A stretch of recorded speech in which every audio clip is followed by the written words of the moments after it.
Et bienvenue sur la chaîne qui allie investissement, collection, mais avec passion. Bienvenue sur la chaîne de ceux qui parlent d'argent et de rentabilité, d'investissement sans aucun tabou. Aujourd'hui, donc, on va parler de 3 façons, 3 comportements qui peuvent te faire perdre de l'argent avec Pokémon. On le sait tous, tout a tendance à monter.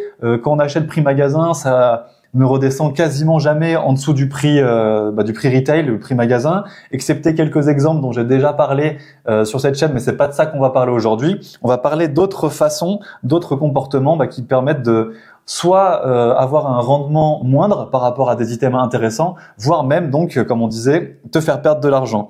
On va voir donc aussi, en plus de tout ça, ce qui pourrait, selon moi, donc là on part un peu sur c'est moi qui ai réfléchi. Qu'est-ce qui pourrait être la seule raison qui pourrait donc pousser le marché vers un crash global? Parce qu'il faut toujours essayer de s'imaginer le pire des scénarios pour savoir qu'est-ce qu'on fait si jamais il arrive. Évidemment, c'est pas quelque chose que je crois véritablement qui va arriver tout de suite. Ça n'arrivera peut-être jamais et je nous le souhaite. Mais vous savez, sur cette chaîne, on n'est pas du genre à dire achetez tout, ça monte tout le temps, même si il se trouve que c'est pas tout à fait faux, mais on aime bien voir un petit peu, c'est pas acheter tout, c'est ok, tout augmente, mais celui-ci un petit peu plus, revendez maintenant, sachez qu'en vendre, les stratégies, etc. Et on va voir ça donc tout au long de cette vidéo.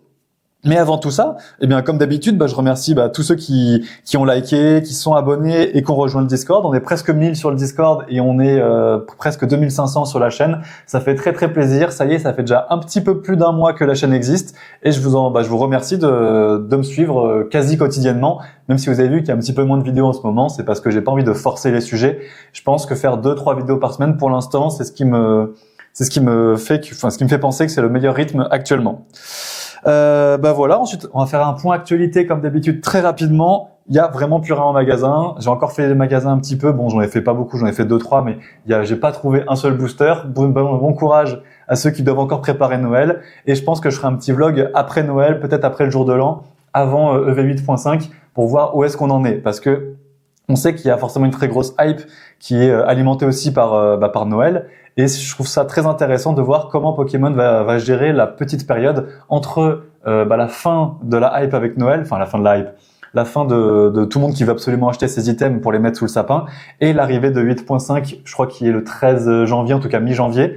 On va avoir 2-3 semaines intéressantes. Est-ce qu'on va retrouver du EV8 pour essayer de faire en sorte que les gens achètent, ou alors est-ce qu'on va vraiment temporiser, quand je dis on, est-ce que Pokémon Company va vraiment temporiser jusqu'à l'arrivée de 8.5 en sachant qu'il n'y a pas beaucoup de stock? Faut aussi qu'ils fassent de l'argent à un moment donné, donc on va voir, et je suis très intéressé de voir comment ils vont gérer cette petite période. Et bien voilà qui est dit. On va pouvoir donc passer directement au sujet du jour, les manières de perdre de l'argent dans Pokémon. Alors, j'en ai noté 3 grands points, mais il y aura quelques petits bonus en plus, mais les 3 grands points, c'est pour moi les plus importants. Alors, le point numéro 1, ce serait, j'en ai déjà un petit peu parlé aussi, mais on va en parler un peu plus dans cette vidéo, acheter des items qui ont déjà explosé en prix ou qui sont surévalués par le marché. Alors, comment est-ce qu'on peut savoir que c'est surévalué ? Pour le coup, ça c'est à vous. Si vous connaissez par exemple, là vous voyez, là j'ai mis des magnifiques cartes du BlockX.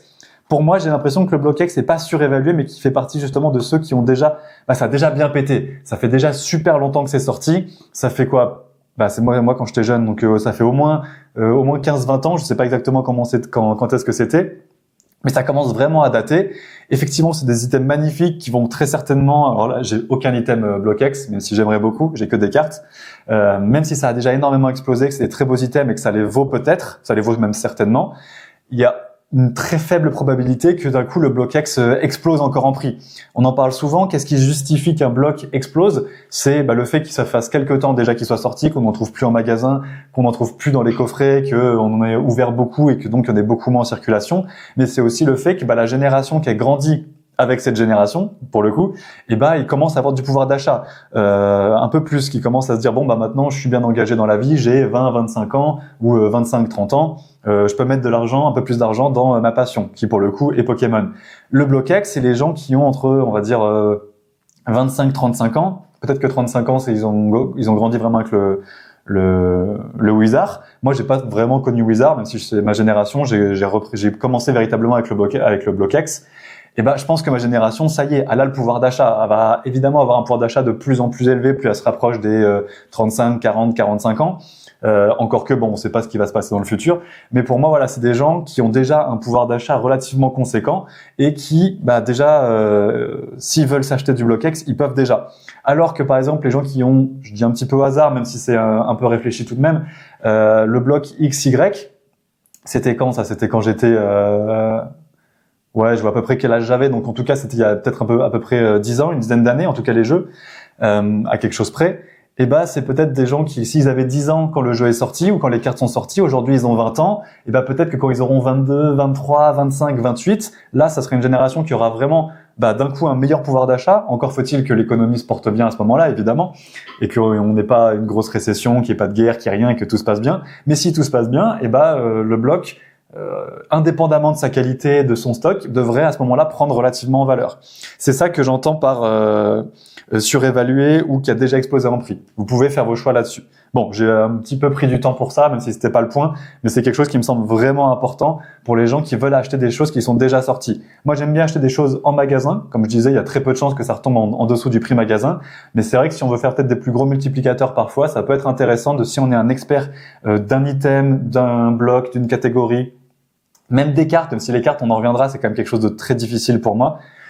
Ça peut être intéressant d'acheter quelque chose qui est déjà sorti, qui a peut-être même déjà fait un x5, x10, si on sait et on est sûr et on n'est jamais sûr, mais qu'on a des exemples que on n'est pas à la fin de l'explosion de ce produit. Donc pour ce que je disais qui est un petit peu surévalué, donc j'ai parlé un petit peu du Block-X et je parle aussi de la Display Set de base, qui est vraiment pour moi le meilleur exemple.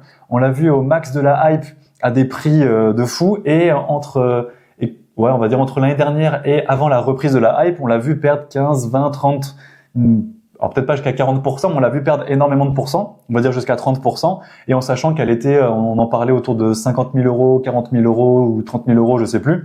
Enfin, en tout cas, ça a été dit à plusieurs moments, elle a perdu au moins 10 000 euros à un certain moment. Donc si vous l'avez acheté au top de hype,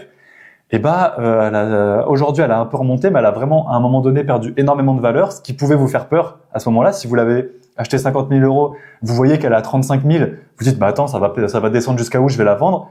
Mauvais choix, encore une fois.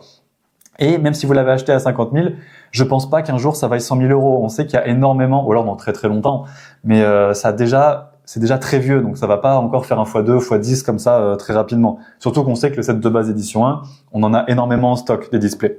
On sait qu'il y a des collectionneurs qui en ont beaucoup.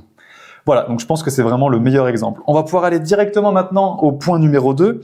Le point numéro 2, c'est, comme j'en ai parlé un petit peu là rapidement, investir principalement sur les cartes ou ouvrir des boosters. Alors ouvrir des boosters, j'ai fait une vidéo entière qui explique pourquoi c'est pas le plus rentable, parce que là en fait c'est clairement du gambling, du jeu de hasard. Vous pouvez être rentable, mais à une temporalité infinie, à chance infinie, vous serez perdant. Et sur ma vidéo j'ai la flemme de le mettre en épinglé, mais une vidéo qui s'appelle ouvrir, est-ce que c'est rentable, quelque chose comme ça, je vous donne les statistiques de valeur qu'on peut trouver dans un booster en moyenne par série. Donc vous verrez qu'en règle générale, la grande majorité du temps, on n'est pas rentable sur des boosters non triés, non pesés. Après, si vous arrivez à acheter des boosters lourds qui sont au même prix que des boosters légers, pourquoi pas. Mais on va dire sans plus d'informations que ça, c'est vraiment pas recommandé. Et investir principalement sur les cartes. Voilà, moi j'adore les cartes ces genres de cartes du Block-X, les X comme ça, là vous voyez le Dracolos, Express Delta et le Dratak.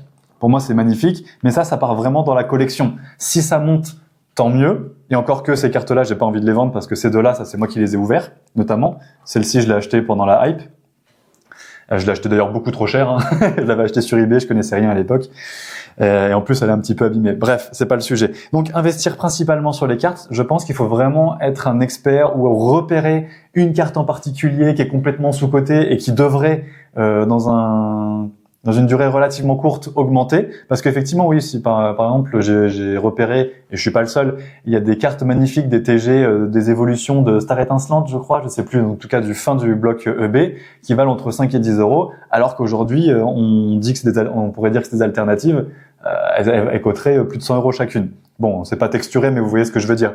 Donc, investir sur les cartes, pour moi, c'est eh ben, le scellé, c'est vraiment une valeur sûre. Et les cartes, on ne sait pas vraiment où ça va. Ça peut baisser énormément, ça peut monter. C'est vraiment un micro-marché dans le marché. Donc, bon, au risque de me répéter, sauf si vous voyez un bon coup, que vous vous considérez comme expert dans le domaine ou vous voulez essayer un petit peu, vous pouvez mettre 5-10% de votre patrimoine Pokémon dans de la carte. Ça peut être intéressant pour faire des tests, pour apprendre et ensuite savoir quoi acheter plus tard. Mais on va dire que tout mettre dans les cartes, c'est vraiment un pari très risqué. Et donc le point numéro 3, c'est acheter quoi qu'il arrive en magasin. Vous allez me dire, pourtant en intro, j'ai dit le contraire. Moi, j'achète qu'en magasin et en prix magasin, ça tombe vraiment jamais, à part quelques exemples, quelques rares exemples qui ensuite, de toute façon, aujourd'hui, ont repris de la valeur. Qu'est-ce que j'entends par là? C'est notamment en période de hype. Et là, je vais parler d'un exemple dont j'ai de nombreuses fois parlé sur la chaîne parce qu'il m'a vraiment choqué. C'était l'exemple du bundle 151 à Jouet Club. Jouet Club au tout début du restock de cette année, de cette fin d'année. Moi, je suis allé dans mon Jouet Club et il le proposait à 80 € le bundle. Il me semble qu'à ce moment-là, le bundle valait entre 85-90 €, on va dire, sur eBay, donc sans les taxes. Avec les taxes, ça fait un petit peu moins dans la poche. Et donc, ils le vendaient à 80 € parce qu'ils se sont dit, voilà, c'est le 151, tout le monde me le demande, je vais le mettre super cher. Et moi, je me suis posé la question de est-ce que je l'achète, est-ce que je l'achète pas. Au final, je l'ai pas acheté parce que je trouvais que la rentabilité était pas assez intéressante. Juste gagner 5 € et sortir 80 €, ça m'intéressait pas.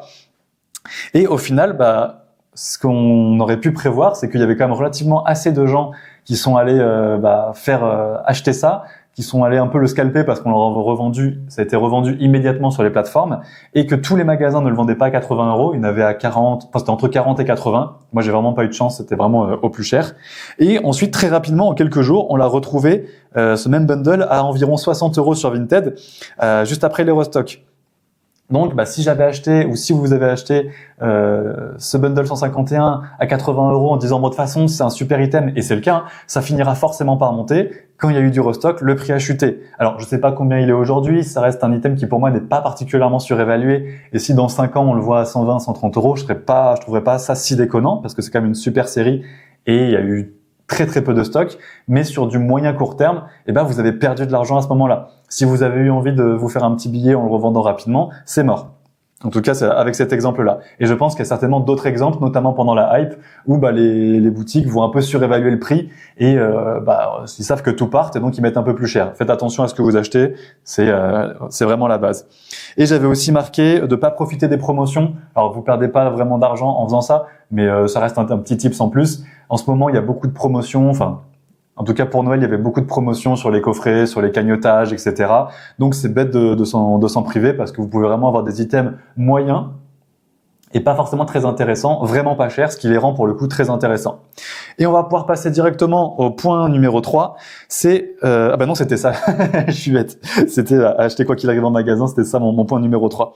On va pouvoir passer donc au point bonus. C'était donc de pas respecter son budget, de pas suivre sa stratégie et donc de trop acheter sur un moment T en espérant par exemple là, j'ai plein de boosters EV8. Bon, pour le coup, c'était une bonne idée parce que ça a monté très rapidement, mais ne plus avoir de budget et se retrouver devant une ETB EV8.5 en magasin. Alors, il y a assez peu de chances que ça vous arrive, et c'est un peu un exemple extrême, mais si vous gérez pas votre budget, que vous achetez tout d'un coup, soit vous savez que tous les mois vous avez le tel budget qui est alloué, mais si vous achetez tout et que vous retombez sur une bonne affaire après, vous pourrez pas. Ou alors vous pourrez, mais au détriment d'autres choses, forcément.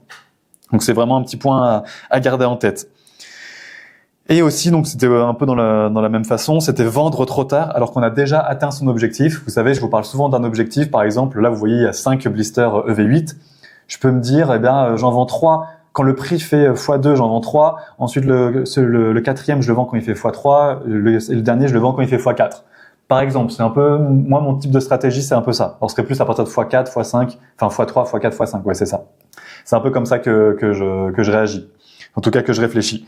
Et si on arrive vraiment en fin de hype et que que votre item a vraiment dépassé vos objectifs et vous essayez vous êtes un peu greedy, vous vous dites, on peut essayer, c'est encore en train de monter, je vais attendre un petit peu. Ça peut, à tout moment, stagner, voire rechuter et redescendre un petit peu. On dit que tout monte, certes, mais ça monte pas, ça monte jamais en ligne droite. Ça va faire comme ça, là, votre objectif, il est ici, ça continue à monter et hop, ça va redescendre.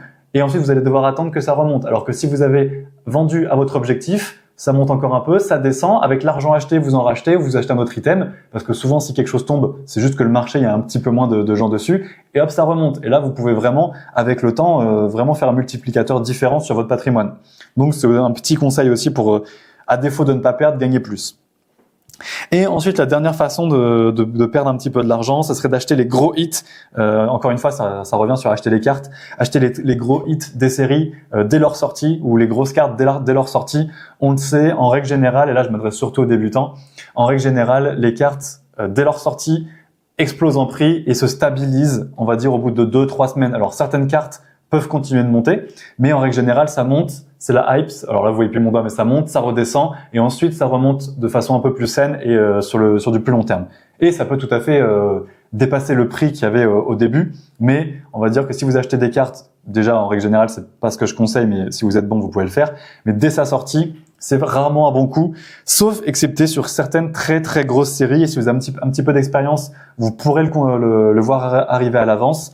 Et pour ça, j'ai l'exemple du Pikachu alternatif de EV8 qui était entre 200 et 300 à sa sortie. Tout le monde disait que c'était surcoté, qu'il y avait une manipulation de marché, qu'il y avait beaucoup de choses qui justifiaient ce prix et que c'était pas mérité.